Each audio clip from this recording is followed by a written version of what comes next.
my channel. I'm Neha and today I'm going to learning about for exercise therapy. Exercise therapy में हमारा जो topic चल रहा है वो हमारा पोस्चर चल रहा है, जिसमें हमारा 4th वीडियो लेके आई हूँ, जिसमें हम पढ़ रहे हैं पोस्चरल इम्पेयरमेंट के बारे में। पोस्चरल इम्पेयरमेंट में क्या है, जो हमारा फॉल्टी पोस्चर था, बैड पोस्चर था, वो कैसे फॉल हो जाता है, मतलब कैसे फॉल्ट हो जाता है, उसमें क्या इम्पेयरमेंट आता है, कैसे हमारा जो कोऑर्डिनेशन बैलेंस है वो बिगड़ जाता है, उसके क्या क्या रीजंस हैं, वो इस वीडियो में हम डिस्कस करने वाले हैं। तो जो कि लास्ट वीडियो था उसमें हमने डिस्कस किया था लॉर्डोटिक के बारे में और स्वीप पोस्चर के बारे में। जो लॉर्डोसिस हमारा कर्वेचर होता है, वहाँ पे लॉर्डोसिस हो जाता है लंबर रीजन पे, तो वहाँ पे हमारा जो पोस्चर है वो फॉल्टी पोस्चर हो जाता है।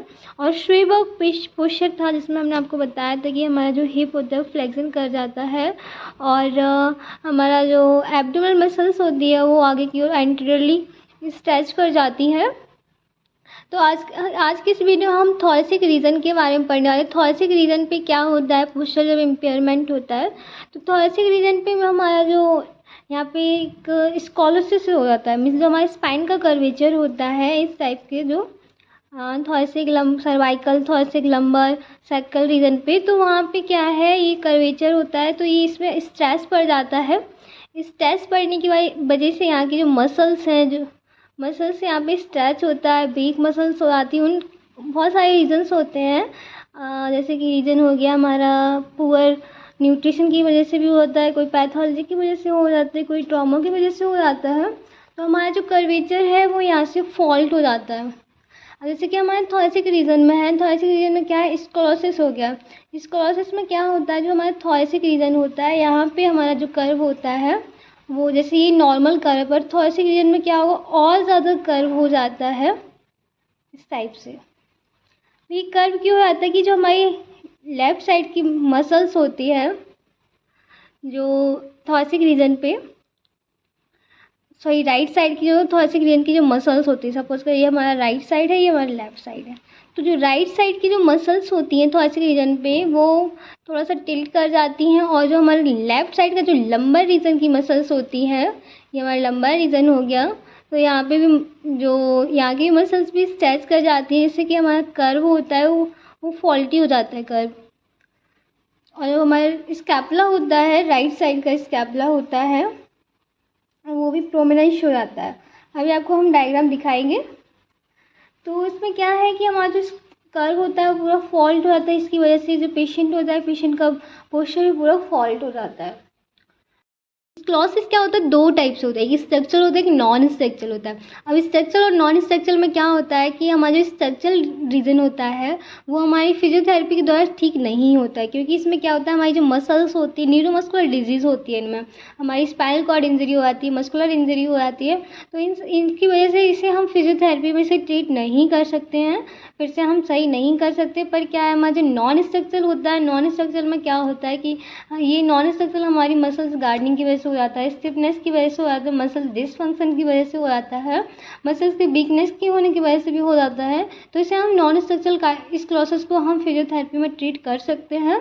तो इस हमारे लिए जो होता है वो नॉन स्ट्रक्चरल होता है। पॉइंट है, sclerosis is usually involve the thoracic and lumbar region. कहाँ होता है, थोरेसिक एंड लंबर रीजन पे, and mild right thoracic left lumbar structure.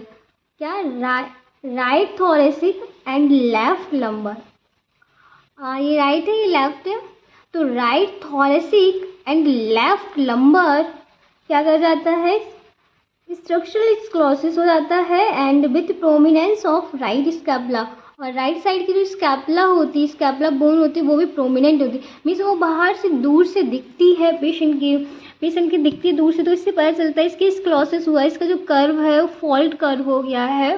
जैसे कि दो टाइप से कर्व होता है, प्राइमरी एंड सेकेंडरी होता है, इसमें लॉर्डोसिस होता है, काइफोसिस होता है। तो जो हमारे थोरेसिक रीजन पे कर्व होता है वो वहाँ पे बोलते हैं हम उसे काइफोसिस बोलते हैं, और लंबा रीजन पे होता है उसे लॉर्डोसिस बोलते हैं। सर्वाइकल पे होता है उसे हमने सर्वाइकल पे भी हम लॉर्डोसिस बोल लेंगे, फिर काइफोसिस, फिर लॉर्डोसिस, फिर काइफोसिस।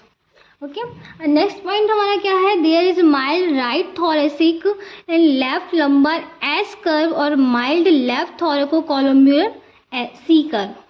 क्या होता है, जो हमारा लेफ्ट राइट थोरेसिक रीजन है और लेफ्ट हमारा लंबार रीजन है, वहाँ पे क्या है, एस कर्व बनेगा। ओके, एस कर्व भी बन रहा है। एंड या से हम ऐसे बोल सकते हैं mild left thoracolumbar C curve, thoracolumbar, thoracic और लंबर पे सी कर्व। तो यहाँ ये थोरेसिक हो गया, ये लंबर, तो इस टाइप का ये क्या है, ये बन रहा है हमारा सी कर्व। और जब हम यहाँ से लेके आए तो पूरा एस कर्व बन रहा है। नेक्स्ट हमारा पॉइंट है a posterior rib hump is detected on the forward bending in a structural sclerosis। क्या होता है, एक हम्प बन जाता है, हम्प लाइक स्ट्रक्चर, इस ऐसे कोई स्ट्रक्चर हो जाता है। तो ये क्या है, एक टाइप का हम्प सा बन गया यहाँ पे कार्पोस्टो। तो क्या है, पोस्टीरियर जो रिब हम्प इज डिटेक्ट हम लोग मतलब पाल्पेट करेंगे, डायग्नोस करेंगे तो एक हम्प लाइक स्ट्रक्चर हमें दिखेगा जो फॉरवर्ड बेंडिंग इन स्ट्रक्चर, जो क्या करता है, हमारी जो स्क्लेरोसिस हुआ है फॉरवर्ड बेंड करता है। सो आप आई होप आपको समझ आया कि स्क्लेरोसिस होता है क्या है। स्क्लेरोसिस हमारा जो कर्व होता है, कर्व को फॉल्ट होने की वजह से हो आता है, कर्व का जो शेप होता है वो चेंज हो जाता है। थोरेसिक और लंबर रीजन से जो कर्व होता है वो एस शेप में बन जाता है, या हम इसे ऐसे भी बोल सकते हैं थोरैको लंबर रीजन पे सी कर्व बनता है। दोनों तरीके से हम इसे बोल सकते हैं। जैसे कि आपको डायग्राम में दिख रहा होगा, जो पेशेंट का कर्व है वो कैसा हुआ है, फॉल्ट का हुआ, मतलब कि एक एस शेप में कर्व हुआ है। ये इसका राइट साइड है, ये लेफ्ट साइड हो, सॉरी ये राइट साइड है, ये लेफ्ट साइड हो गया। ओके, तो ये क्या है कि इस साइड क्या हुआ है, कर्व हमारा राइट साइड थोड़ा सा हो गया और इधर लेफ्ट साइड कर्व बन गया। तो ये एक एस, यहाँ से ये एस शेप में बन रहा है। जब हम थोरैको लंबर देखें तो ये हमारा सी शेप में बन रहा है। अब ये होता क्या है, इसके क्या के रीज़न क्या है, पेन तो जब भी होगा, जो हमारी मसल्स, यहाँ पे पेन भी होता है क्योंकि हमारी जो मसल्स है इस एरिया के आसपास के जो मसल्स होती हैं, जैसे कि हमारा हो गया थोरैको वो ट्रेपेजियस मसल्स हो गई, इसके फाइबर्स हो गए, और हमारा जैसे कि हो गया लैटिसिमस डोर्साई मसल्स हो गई। तो ये क्या करती है, मसल्स होती है हमारी स्ट्रेच कर जाती हैं, इन पर प्रेशर पड़ता है, एक ही पोजीशन की वजह से स्ट्रेच पड़ता है, जैसे प्रेशर पड़ेगा तो पेन हमें फील होगा। हमारी मसल्स बहुत टाइम से वर्क कर रही है तो फटीग हो जाती है। हमारे आसपास के जो यहाँ के एरिया के लिगामेंट होते हैं, टेंडेंस होते हैं, उनमें इन्फ्लामेशंस हो जाता है, स्ट्रेन स्प्रेन हो जाता है। ये भी सारे रीज़न होते हैं पेन के। या तो यहाँ के हमारी जो नर्व है, नर्व भी इरिटेशन हो जाती है, नर्व कंप्रेस कर जाती है एंड मसल्स इम्बैलेंस हो जाता है। तो बहुत सारे रीज़न होते हैं इससे हमारा पेन फील होता है, कि मसल्स को स्टिफनेस हुई, नर्व कंप्रेस हुआ, नर्व इरिटेशन हो गया, हमारे जो लिगामेंट और टेंडन इरिटेट हो गए। एंड नेक्स्ट हमारा है कॉजेज़ ऑफ स्ट्रक्चरल स्क्लेरोसिस। क्या कॉज होते हैं इसके, जैसे कि हमारा न्यूरोमस्कुलर डिजीज़, कोई भी न्यूरोमस्कुलर डिजीज़ हो गई, जैसे कि हमारा क्या है सेरेब्रल पाल्सी हो गया, स्पाइनल कॉर्ड इंजरी हो गया, मस्कुलर डिजीज़, कोई भी न्यूरोमस्कुलर डिजीज़ होने की वजह से भी स्क्लेरोसिस के चांसेस हो जाते हैं।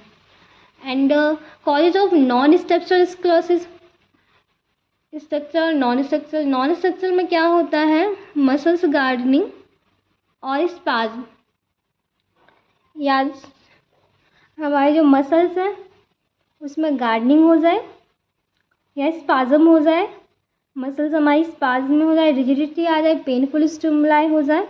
तो उन सारी रीज़न की वजह से, वो सारे रीज़न होते हैं हमारे नॉन स्ट्रक्चरल स्क्लेरोसिस के। जो नॉन स्ट्रक्चरल स्क्लेरोसिस होता है ये हम फिजियोथेरेपी से इसे हम ट्रीट कर सकते हैं।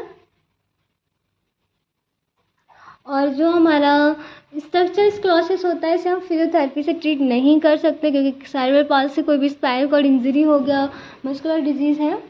तो ये सारे हमारे कॉजेज होते हैं क्यों हमारे स्क्लेरोसिस होता है, क्या रीज़न है और कैसे हो जाता है। आई होप आपको समझ आया होगा कि फॉल्टी पोस्चर हमें क्यों दिखता है। नेक्स्ट हम देखते हैं सर्वाइकल रीजन पे। सर्वाइकल रीजन पे क्या होता है, जो हमारा पोस्चर होता है सर्वाइकल रीजन से भी फॉल्ट हो जाता है, मीन्स फॉरवर्ड हेड रीजन हो जाता है। जो पेशेंट होता है उसका जो हेड होता है वो फॉरवर्ड हो जाता है। ये पेशेंट की बॉडी है ऐसी और जो हेड है वो थोड़ा सा इस टाइप से हो जाता है, मीन्स आगे की ओर झुका, आगे की ओर होता है और पेशेंट की बॉडी ऐसी होती है। तो ये जो सर्वाइकल रीजन पे हेड है फॉरवर्ड हो गया। अब ये क्यों हो गया है वो देखते हैं। इसमें क्या होता है कि हमारा जो सर्वाइकल रीजन होता है, जो जो हमारे स्पाइन में होते हैं वर्टिब्रा, तो उनमें हमारा जो लोअर सर्वाइकल रीजन होता है जैसे कि हो गया C6 और C7, and upper thoracic reason होता है जैसे कि हमारा हो गया T1 T2 T3। तो ये क्या कर जाते हैं, ये बहुत ज़्यादा इंक्रीज मतलब फ्लैक्स कर जाता है, फ्लैक्सन में बहुत ज़्यादा हो जाता है। फ्लैक्सन होने की वजह से हमारा जो हेड है वो आगे की ओर टिल्ट हो जाता है, आगे की ओर फॉरवर्ड हो जाता है। एंड इसमें और क्या होता है कि हमारा जो ऑसिपिटल लोब होता है ना, यहाँ पे ऑसिपिटल लोब और यहाँ की जो फर्स्ट सर्वाइकल वर्टिब्रा होता है, इनमें क्या होता है, इनमें एक्सटेंशन बढ़ जाता है, एक्सटेंशन हो जाता है इनमें। और हमारे लोअर सर्वाइकल और लोअर सर्वाइकल और अपर थॉरेसिक रीजन में क्या होता है, फ्लेक्शन हो जाता है। तो इसकी वजह से हमारा जो हेड होता है वो फॉरवर्ड हो जाता है। जैसे कि हमारा फर्स्ट पॉइंट है, this posture is characterize increase flexion of lower cervical and upper thoracic region. क्या है, lower cervical and upper thoracic region, and increase extension of occipital lobe and first cervical vertebra. क्या होता है, extension कहाँ होता है, occiput पे और फर्स्ट सर्वाइकल का। एंड नेक्स्ट पॉइंट है हमारा temporomandibular joint dysfunction with retrusion of mandible. जो हमारे TMJ ज्वाइंट होता है, TMJ ज्वाइंट हमारे जॉ पे, वो क्या होता है, वो डिसफंक्शन करता है, कोई फंक्शन नहीं करता। इसलिए हमारा जो मैंडिबल होता है, मैंडिबल क्या करते हैं, रिट्रूजन कराते हैं। मीन्स हम अपने मैंडिबल को जैसे कि च्यूइंग के टाइम हम चलाते हैं, खाना खाया हम च्यूइंग कर रहे हैं, तो इस टाइप से हमारा मैंडिबल काम नहीं कर रहा, डिसफंक्शंस हो जाता है। TMJ ज्वाइंट तो आपको पता ही होगा, तो आप आइडिया लगा सकते हैं क्या हो जाता है कि हम जब भी खाना खाते हैं तो हम जिस टाइप से च्यूइंग करते हैं तो हमारा च्यूइंग नहीं हो पाती है, हमारा TMJ ज्वाइंट उसमें हेल्प नहीं करता है। अब इसके सोर्सेस क्या होंगे, क्यों पेन हो रहा है, क्या रीज़न होंगे, मेन वही सोर्स होते हैं, स्ट्रेस, लिगामेंट टियर हो गए, या लिगामेंट में कोई स्ट्रेन हो गया है, मसल्स पेन है, स्ट्रेन है, एंड कोई भी हमारी नर्व जो है वो इम्पेयरमेंट हो गई, नर्व इंजर्ड हो गई, उसके सारे रीज़न होते हैं। फटिग है, मसल्स टेंशन हो गई, हमारे जो वर्टिब्रा है उनमें जो इंटरवर्टिब्रल डिस्क होती है उनका जो स्पेस है वो नैरोइंग हो गया, न्यूरोवास्कुलर बंडल होते हैं वो सही से काम नहीं कर रहे होते हैं, हमारी स्पाइनल कॉर्ड इंजरी होने की वजह से भी हो सकते हैं। तो बहुत सारे रीज़न होते हैं पेन के, देखते हैं हम। स्ट्रेस, सबसे पहले एंटीरियर पोस्टीरियर लॉन्गिट्यूडल लिगामेंट पे स्ट्रेस पड़ने की वजह से, मसल्स टेंशन और फटिग की वजह से नैरोइंग इंटरवर्टिब्रल फोरामिन जो वर्टिब्रा होते हैं नैरो कर जाते हैं। इम्पिंजमेंट हो जाता है नैरोवास्कुलर बंडल में, जो हमारे पंच हो जाते हैं, मीन्स पिंच हो जाते हैं, कंप्रेस कर जाते हैं।